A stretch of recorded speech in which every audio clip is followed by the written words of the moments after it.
C'est bon, t'es prêt? Salut à tous, c'est toujours Guillaume Cromer, c'est la rentrée, on est début janvier. Meilleurs vœux à tous, je vous souhaite tout le bonheur du monde, que vous voulez que je vous dise, moi, que tous vos projets, perso, pro, se réussissent pour cette année 2018. Et profitez des moments pour cette nouvelle année. On est sur la rentrée, e-détox numéro 21. Vu que c'est la rentrée et vu que vous avez complètement abusé en fait pendant les fêtes, c'est le moment de faire du sport et donc on va parler des sportifs, des champions sportifs et de leur rôle par rapport en fait à l'attractivité de certaines destinations.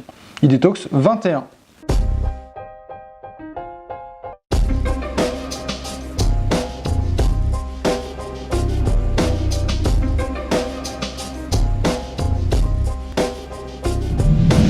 Donc on va parler des champions sportifs et de leur rôle au service de l'attractivité d'une destination. Et ce que je vois, c'est que historiquement, les champions sportifs en fait sont plutôt reconnus, bien sûr parce qu'ils passaient à la télé, sur Téléfoot, sur Stade 2, mais aussi derrière plutôt dans les papiers, dans les journaux type L'Équipe. Et c'est vrai que depuis que, avec Internet, avec les réseaux sociaux, les sportifs en fait sont hyper présents en ligne et ils constituent presque une marque à eux-mêmes.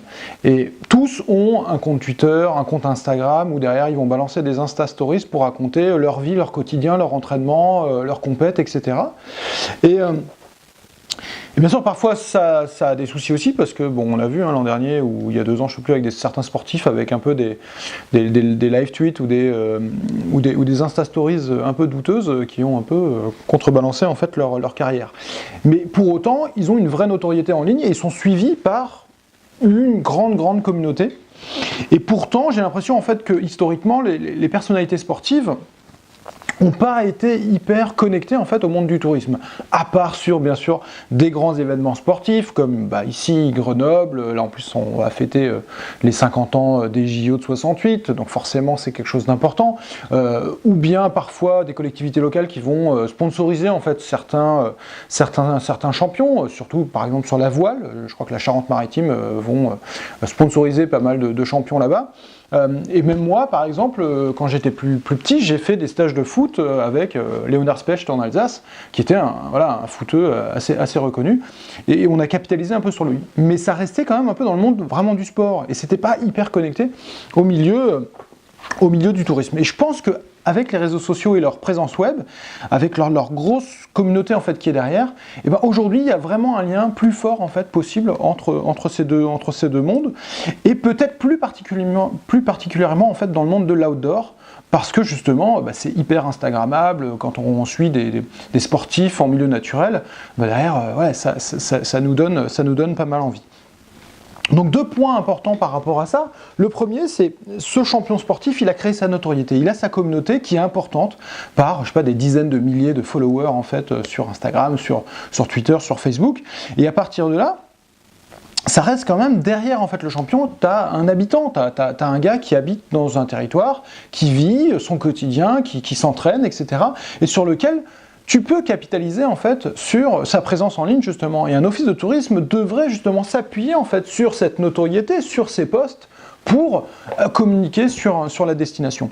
Et là-dessus, on voit bien en fait qu'il y a une évolution, et moi qui travaille en ce moment en fait sur le Vercors avec une communauté de communes du massif du Vercors sur place, ils ont lancé en fait depuis quelques temps un programme qui s'appelle Terre de Champions pour essayer justement de valoriser leurs champions, principalement bien sûr sur la glisse, sur le ski de fond, sur le biathlon, les Fourcades, Marie-Dorin, Aber, etc.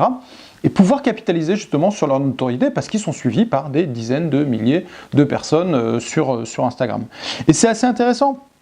Le Grand Bornand l'a fait aussi, avec Tesla Worley par exemple, et justement c'est intéressant de pousser là-dessus. Après il faut aller plus loin, il faut voir comment on peut s'appuyer sur ces champions pour faire en sorte qu'ils deviennent des vrais ambassadeurs, et surtout une chose importante, c'est qu'il faut qu'ils correspondent bien au positionnement et aux valeurs en fait de la destination.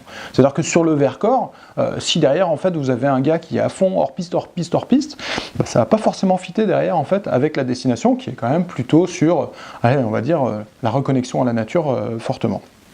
Et deuxième point, c'est il y a des pros et des champions en fait qui deviennent prestataires de services dans le tourisme après, que ce soit des hébergeurs, des restaurateurs qui montent des lieux, ou derrière qui deviennent guides de haute montagne ou accompagnateurs. Et ça, pareil, ils ont une vraie communauté derrière, donc ils peuvent transformer assez vite en fait une communauté en clients derrière.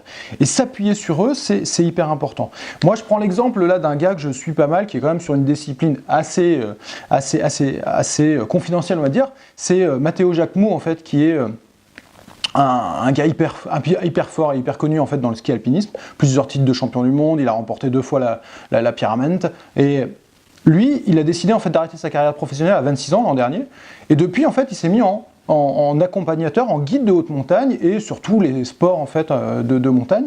Et il est hyper présent en ligne avec des Insta Stories sublime, où tu as vraiment envie de le suivre tout le temps, et j'imagine qu'il arrive complètement en fait à revaloriser en fait ce métier, où je l'avais dit en fait dans certains articles, les accompagnateurs, les prestataires outdoor sont pas forcément les mecs les plus actifs en fait sur le web et sur les réseaux sociaux, alors qu'en fait ils ont des super contenus potentiellement à partager. Et ça c'est intéressant, et je pense aussi là que les offices de tourisme ont un vrai rôle en fait pour s'appuyer sur ces mecs et ces nanas qui se bougent et qui font des super images et du contenu en fait en ligne sur lequel on a envie de partir avec eux. Après, bien sûr, attention aux conséquences de tout ça, c'est que si on communique en fait à travers les yeux d'un sportif et d'un grand sportif qui est peut-être un peu un énervé dans sa discipline, l'idée c'est pas forcément de ramener que des énervés en fait sur la destination, mais c'est aussi de ramener des gens qui veulent pratiquer simplement le loisir, le sport à petite dose de découverte de la nature. Et là, il faut arriver justement à trouver un équilibre en fait pour un office de tourisme, afin que derrière, ce soit pas juste en fait, comme je dis, des énervés qui viennent pour aller faire du hors-piste. Il faut trouver cet équilibre-là, et ça c'est important justement. Le rôle de l'office, c'est de pouvoir trouver ce regard-là. Et ça permettra aussi derrière de mettre en place et d'adapter en fait les équipements pour que derrière, on n'ait pas justement des mecs un peu très sportifs en fait qui klaxonnent sur des touristes en fait qui veulent juste découvrir une pratique comme le biathlon ou le ski de fond. Donc c'est intéressant.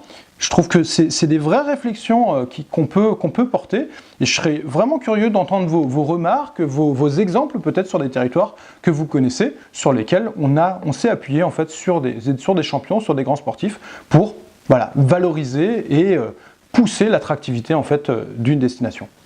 Merci.